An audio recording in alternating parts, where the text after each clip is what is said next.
한비자가 쓴 세남편에 이런 이야기가 있습니다. 위나라 영공의 곁에 마자하라는 신하가 있었습니다. 어느 날 마자에게 어머니가 위독하다는 전가를 받습니다. 마자하는 마음이 급해서 왕이 타는 수레를 허락 없이 타고 시골 어머니에게 갔다 왔습니다. 그 당시에 왕의 수레를 타면 발꿈치를 자르는 국법이 있었습니다. 나중에 그 소식을 들은 왕은 화를 내기보다는 오히려 크게 기뻐하며 칭찬했다고 합니다. 참으로 효자로다. 어머니를 위하여 죄 짓는 것을 두려워하지 않다니. 실로 마자하는 효자였습니다. 국법을 어기는 죄를 지었지만 그러나 어머니를 찾아가는 그 효심은 참으로 대단했다고 말할 수 있습니다. 나라 앞에서는 어떻게 되었는지 모르지만 그 마자하는 어머니에게는 아들다운 사람이었다고 말을 할 수 있습니다. 저와 여러분들은 하나님의 자녀들입니다. 하나님의 자녀라면 당연히 자녀다워야 하는 것입니다. 자녀답게 생각하고 행동할 때 하나님이 기뻐하십니다. 자녀답지 못하게 생각하고 행동하면 아버지신 하나님이 크게 근심하십니다. 하나님의 자녀답게 생각하고 행동하는 것이 무엇입니까? 교회의 전통과 교리를 따라가는 것입니까? 그럴 수 있습니다. 착하고 선하게 살면 되겠습니까? 그렇다고 말할 수도 있습니다. 사람을 잘 이해하려고 노력하는 것이겠습니까? 그럴 수도 있습니다. 모두가 다 그럴 수도 있지만 그것들이 진정 하나님의 자녀답게 산다고 말하기에는 부족합니다. 그렇다면 하나님의 자녀다운 것이 무엇입니까? 세상에 살면서 물질화되지 않고 세속화되지 않고 거룩하게 살아가는 것, 그것 분명히 하나님의 자녀다운 것이 맞습니다.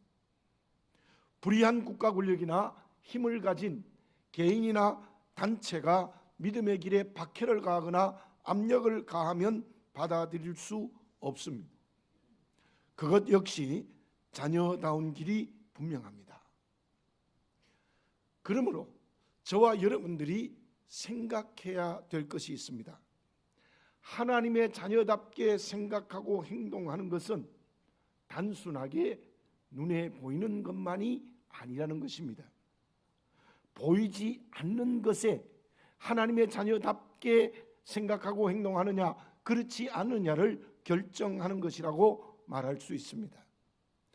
오늘 우리가 읽은 본문의 말씀은 예수님께서 산상순을 마치시고 결론으로 주신 말씀이십니다.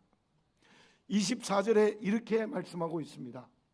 주님의 말씀을 듣고 행하는 자는 반석 위에 집을 지은 지혜로운 사람이라고 말씀하고 있습니다. 그러나 26절에서는 전혀 다른 말씀을 하고 계십니다. 주님의 말씀을 듣고 행하지 아니하는 사람은 집을 모래 위에 짓는 어리석은 사람이라고 말씀하고 있습니다. 그 말씀에서 중요한 것이 무엇입니까? 그것은 보이지 않는 기초입니다. 누가 하나님의 자녀답게 생각하고 행동하는 사람이 될 수 있습니까? 기초가 반석인 사람입니다. 보이지 않는 뿌리가 반석인 사람이라고 말할 수 있습니다. 누가 하나님의 자녀답지 못한 사람입니까? 그 보이지 않는 기초 뿌리가 모래인 사람입니다. 그렇다면 그 반석은 무엇이며 모래는 무엇입니까? 반석은 하나님의 말씀입니다. 주의 말씀입니다. 모래는 말씀이 아닌 다른 것입니다. 말씀이 보이지 않는 기초가 되어야 그 말씀이 행동이 됩니다. 말씀이 아닌 다른 것이 보이지 않는 기초가 되면 그 삶은 말씀이 아닌 다른 삶으로 살 수밖에 없는 것입니다. 오늘은 예수님께서 예루살렘에 입성하신 종려주일입니다. 수많은 무리들이 종려나무 가지를 들고 주님을 호산나 찬양했습니다. 그 호산나라는 뜻은 지금 구원하소서, 지금 구원하소서라는 종려나무 가지를 들고 크게 환영을 했습니다. 그런데 며칠이 지나지 않아서 그들은 빌라도 앞에서 예수를 죽이라고 소리 질렀습니다. 어떻게 이럴 수 있겠습니까? 며칠 만에 호산나 찬양하다가 예수님을 죽이라고 소리 지른 겁니다. 그 이유가 무엇입니까? 말씀이신 주님이 기초가 아닙니다. 모두 주님을 이용하는 자기가 그 기초였기 때문입니다. 진정으로 하나님의 자녀답게 사는 사람이 누구입니까? 그것은 우리의 인생의 기초가 오직 하나님의 말씀이어야 합니다. 말씀 대신 예수님만이 내 인생의 집을 짓는 기초, 보이지 않는 뿌리가 되어야 된다는 것입니다. 그러면 말씀이신 주님이 뿌리가 된 하나님의 자녀는 어떤 사람입니까? 집을 짓기 위해서는 제일 먼저 중요한 것이 기둥이 튼튼해야 됩니다. 이제 반석인 보이지 않는 기초가 세워지고 그 위에 기둥이 아주 튼튼해야 됩니다. 그처럼 말씀이 기초가 되고 말씀이신 주님이 기초가 되었으면 그 튼튼한 기둥은 무엇이어야 하는 것입니까? 저도 나이가 들수록 이렇게 자꾸만 느껴지는 게 있어요. 집에 들어갔을 때 집에 아무도 없으면 뭔가 마음이 허전해요. 어린아이와 나이가 드는 것과 비슷하다는 생각이 요즘 더 많이 들어요. 책가방을 메고 집에 들어서 엄마 하고 들어오는데 엄마가 없으면 너무너무 외롭지 않습니까? 그런 마음과 거의 똑같은 것 같아요. 그래서 집에 들어가 집사람이 있으면 그 기분이 좋아지는 겁니다. 근데 아무도 없으면 이상하게 외로운 마음이 들어요. 혼자 있다가 문 여는 소리가 들리면 이상하게 기분이 좋아지는 겁니다. 참으로 사람이라는 것은 혼자 있을 때도 필요하지만 어쩌면 함께 살아가는 존재인 것 같습니다. 요즘 이런 말을 합니다. 나는 시골에 가서 나이가 들면 집을 짓고 자연과 함께 살아야 되겠다. 여러분들 건강하면요 그게 힘듭니다. 관계되어진 모든 사람과 떠나기 때문이래요. 함께 살아야 나이가 들수록 더욱 건강한 게 인간이라고 합니다. 그런데요 함께 있으면 문제도 생겨요. 혼자 있으면 문제가 안 생기는데 심지어 밥 먹는 시간 가지고 다툴 때도 있어요. 6시 반에 먹자. 아니야 30분 있다가 먹자. 그 때문에 다투는 거예요. 혼자 있으면 다투지 않았을 텐데 참으로 사람은 함께하는 존재이지만 함께하는 것에도 한계가 있는 것은 분명합니다. 그렇다면 저와 여러분들은 누구와 함께 있을 때에 모든 문제를 해결할 수 있겠습니까? 말씀으로 지은 집의 기둥은 무엇이어야 하는 것입니까? 말씀을 듣고 행한다는 이 말씀에는 숨은 뜻이 있습니다. 가만히 한번 그 말씀을 보세요. 말씀이신 주님과 말씀이 행함이 되는 행동은 연결되어져 있습니다. 통해 있습니다. 막혀 있지 않습니다. 열려 있지 않습니다. 무슨 말씀입니까? 말씀과 행함, 주님과 행함이 열려 있지 않으면 말씀이 행함이 될 수 없어요. 닫히면 말씀이 행함이 될 수 없다는 겁니다. 무슨 말씀입니까? 우리가 반석 위에 말씀이신 주님 위에 세우는 튼튼한 기둥은 주님이 나와 함께 하셔야 말씀이 행함이 될 수 있다는 거예요. 주님이 나와 함께 하셔야 하나님의 자녀다운 삶의 걸음을 걸을 수 있다는 것입니다. 우리 주님께서는 끊임없이 나와 함께 하십니다. 끊임없이 나와 함께 하세요. 한 번도 나와 떨어지지 않습니다. 그렇다면 그 함께 하시는 주님의 은혜를 받아들이는 확실한 믿음을 가지시는 저와 여러분들이 되어져야 될 줄로 믿습니다. 마태복음 1장 23절에 이러한 말씀이 있습니다. 예수님이 이 세상에 탄생하신 사건을 가지고 이사야서 7장 14절을 인용하여 이렇게 말씀하십니다. 보라, 처녀가 잉태하여 아들을 낳을 것이요 그 이름을 임마누엘이라 하셨으니 이를 번역한즉 하나님이 우리와 함께 하시다 함이라.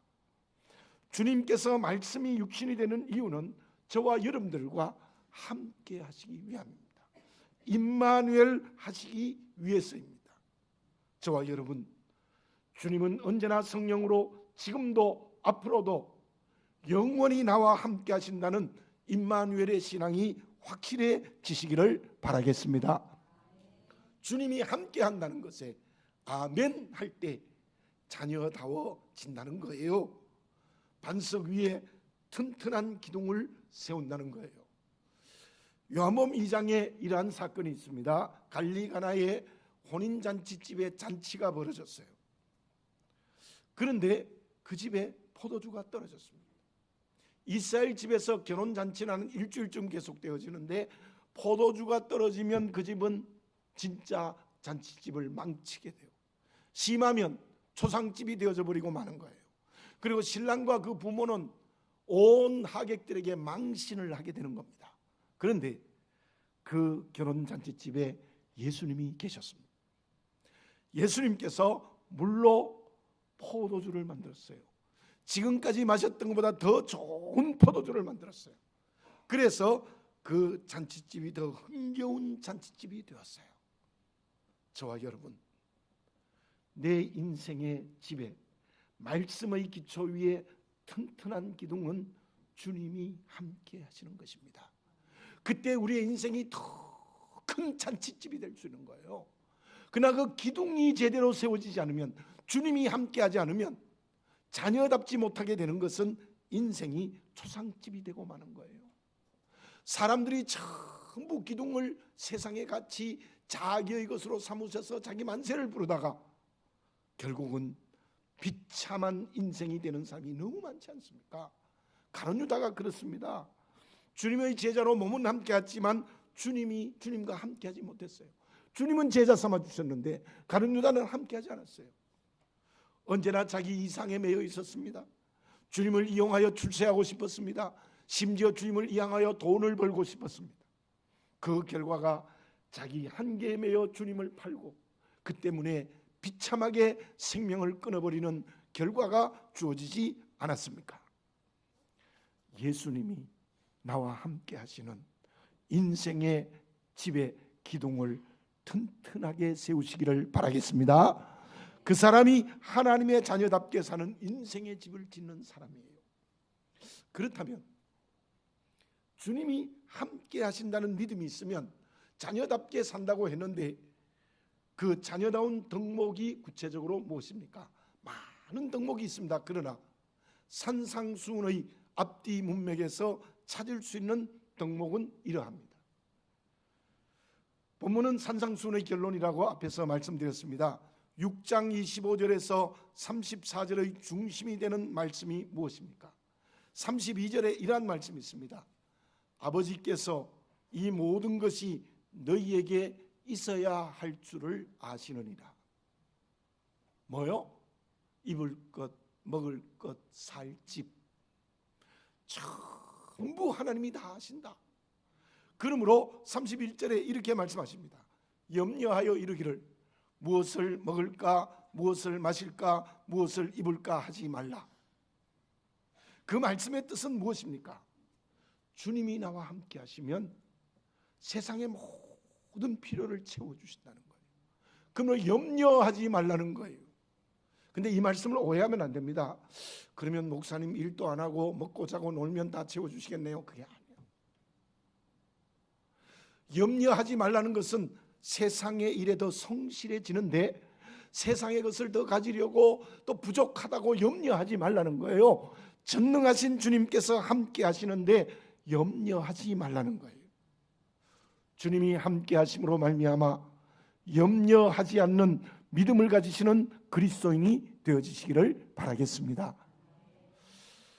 컴퓨터 자판을 치면서 제가 하나 알게 된 것이 있어요.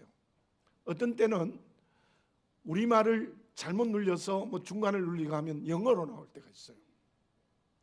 근데 많은 경우에 그런데 염려라는 단어를 영어로 치면 5글자나 돼요.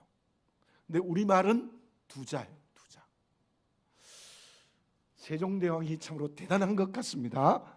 영어보다는 우리말이 훨씬 더 간단합니다. 그래서 저는 그걸 치면서 이런 별명을 붙여요. 우리 글은 염려가 없는 글이다.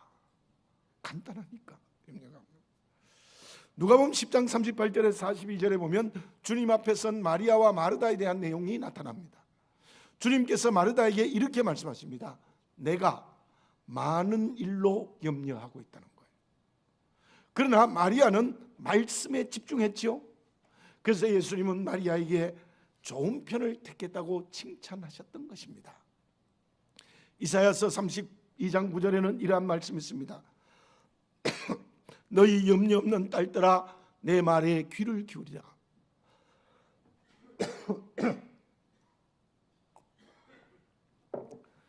염려가 없어야 하나님의 말씀에 순종할 수 있다는 말이에요. 염려하면 말씀에 순종하지 못한다는 말이에요. 마태복음 13장 22절에서는 이렇게 말씀하고 있습니다. 가시떨 위에 뿌리워졌다는 것은 말씀을 들으나 세상의 염려와 재물의 유혹에 말씀이 막혀 결실하지 못하는 자요. 가시떨 위에 뿌린 사람은 세상의 것에 염려하는 사람이라는 거예요. 그래서 말씀에 불순종하는 거예요. 베드로전서 5장 7절에는 이러한 말씀이 있습니다. 너희 염려를 다 주께 맡기라. 이는 그가 너희를 돌보심이라.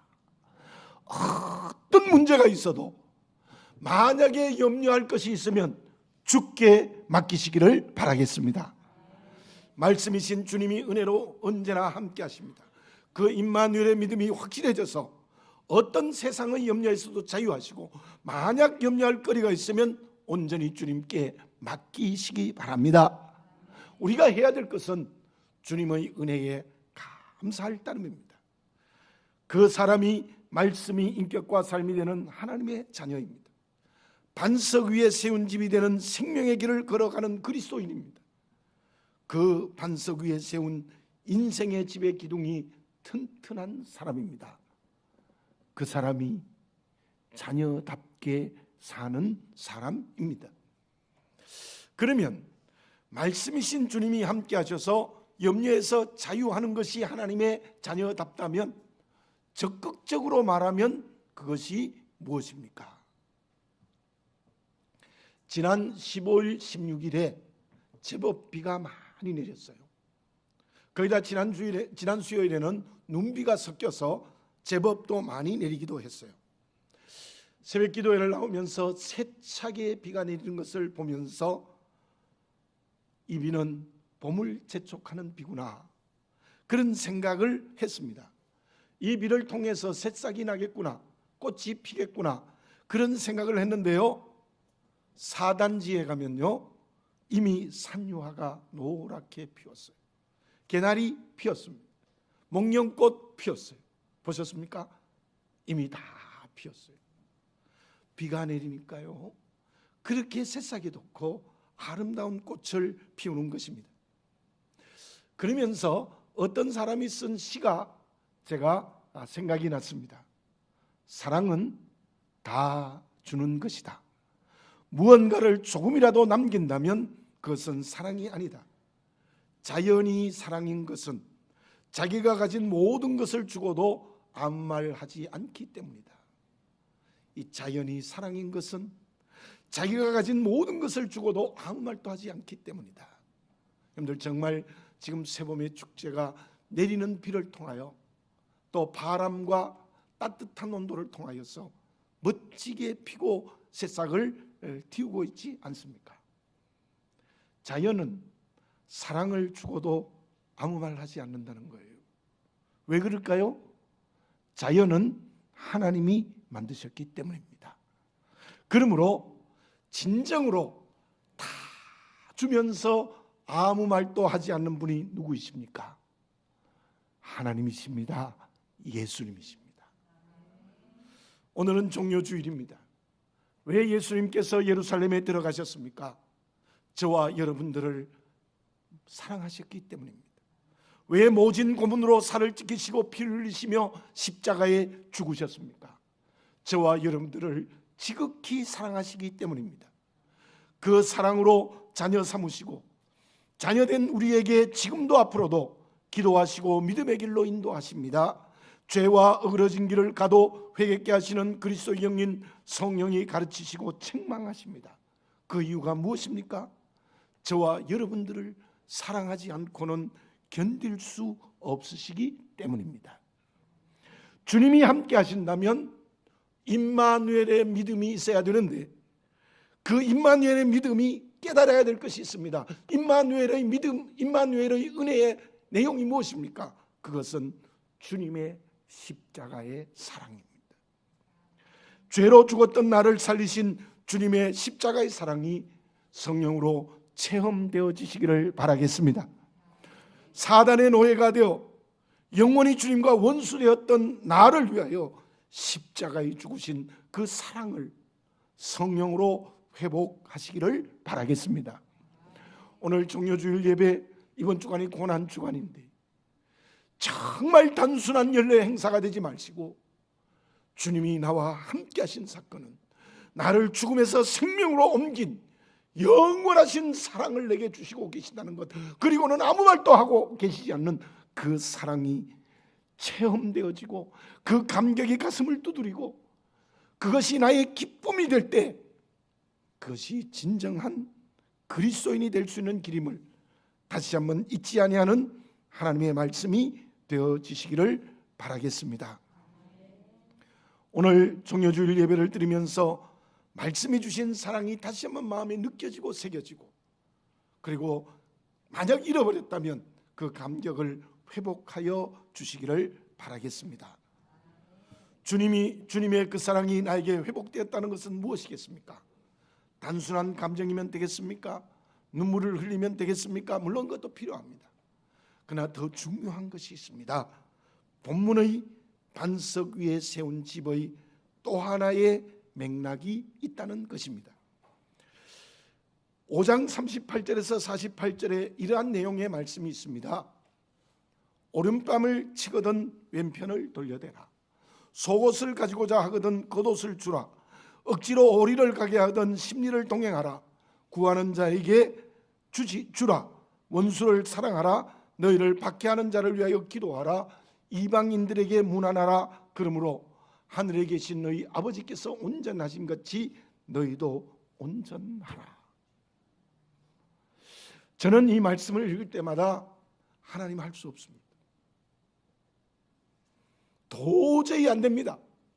그런 고백을 수없이 했어요. 그러나 이제 다시 깨닫습니다. 하나님의 말씀입니다. 하나님의 명령입니다. 그렇다면 해야 됩니다. 순종해야 됩니다. 어떻게 할 수 있습니까? 우리는 가끔 그런 생각을 합니다. 손양은 목사님이 할 수 있는 일이지 나는 못합니다. 세반 집사님만이 할 수 있지 나는 못합니다. 그렇습니까? 여러분은 손양원 목사님만 할 수 있는 게 아니라 나도 할 수 있어야 됩니다. 세반 집사님만 할 수 있는 것이 아니라 나도 해야 됩니다. 손양원 목사님은 자기 아들을 죽인 아들을 양아들로 삼았습니다. 세반 집사님은 돌로 치는 사람을 위하여 기도했습니다. 여러분들, 적어도 주님의 고난에 동참한다는 것은 단순히 금식하고 기도하고 말로만 하는 것이 아니라 이게 실천되어야 되는 겁니다. 하나님 아버지께서 온전하신 것처럼 너희도 온전하라. 하나님의 사랑이 내 사랑이 되어야 된다는 거예요. 주님의 십자가의 사랑이 내 실천하는 사랑이 되어야 된다는 거예요. 그것이 바로 기둥을 세운 벽과 지붕이라고 말할 수 있어요. 벽과 지붕이에요. 기둥만 세워놓고 벽과 지붕이 있으면 그 집이 됩니까?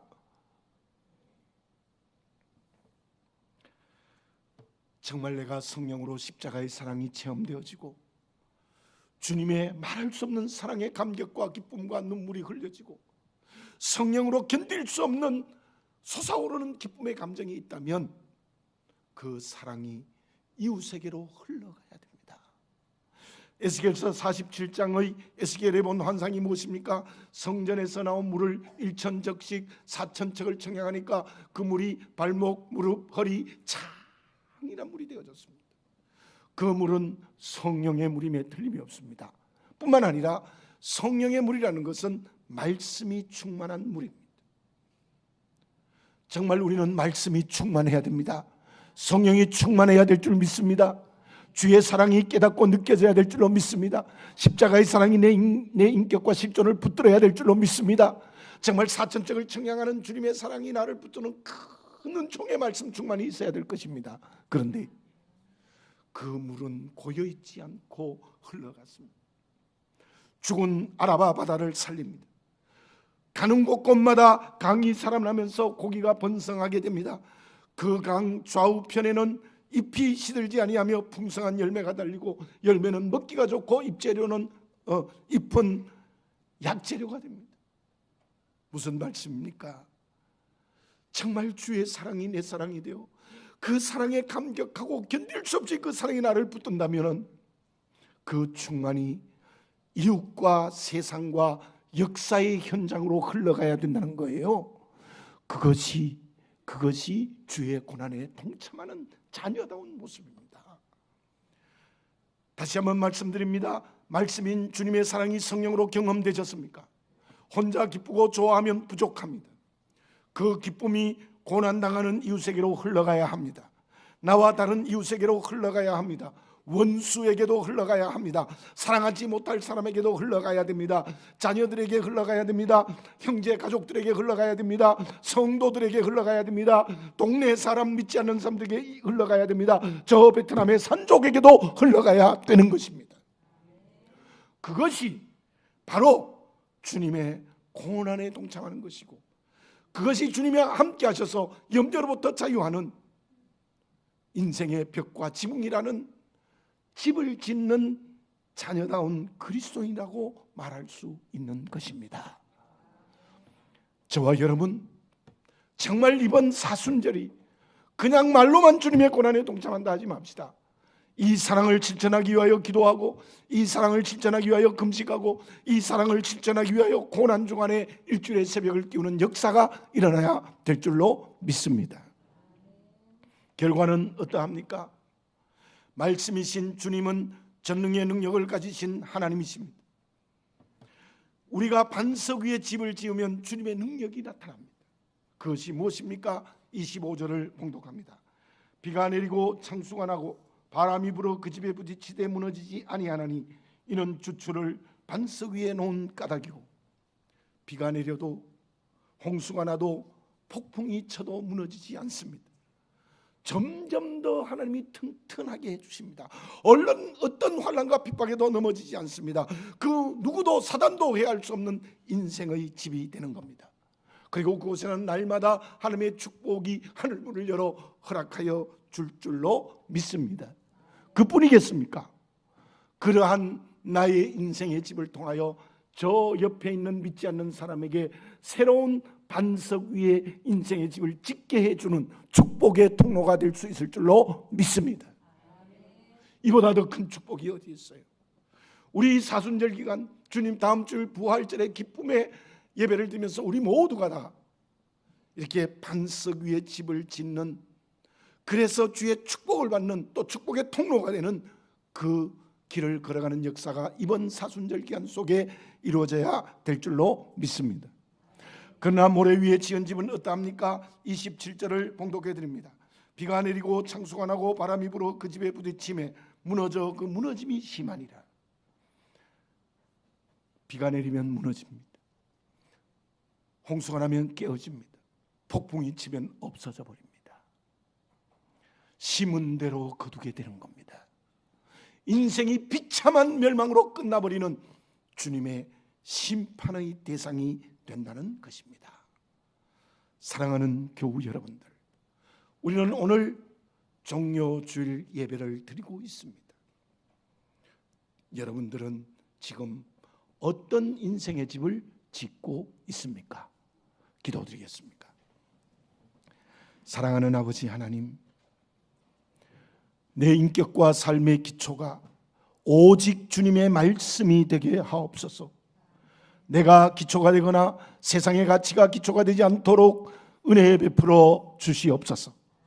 그 반석이신 주의 말씀 위에 주님이 함께 하셔서 염려로부터 자유하는 기둥을 세우게 하시고, 주의 십자가의 사랑의 은총이 체험되어 그 사랑을 이웃에게, 역사에게로, 세상에게로, 사랑하지 못할 사람에게 흘러보내는 벽과 지붕을 만들 수 있도록 도와주시옵소서.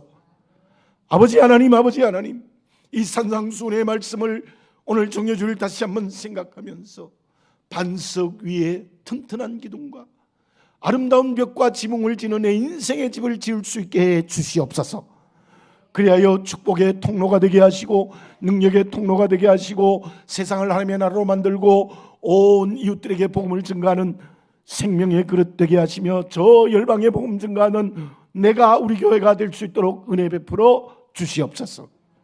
모래 위에 지은 집의 모습이 있다면 오늘 이 시간 회개하고 새롭게 성령으로 수리하여 반석 위에 지은 집이 되게 해 주시옵소서. 하나님의 아들 우리 주 예수 그리스도의 이름으로 기도드립니다. 아멘.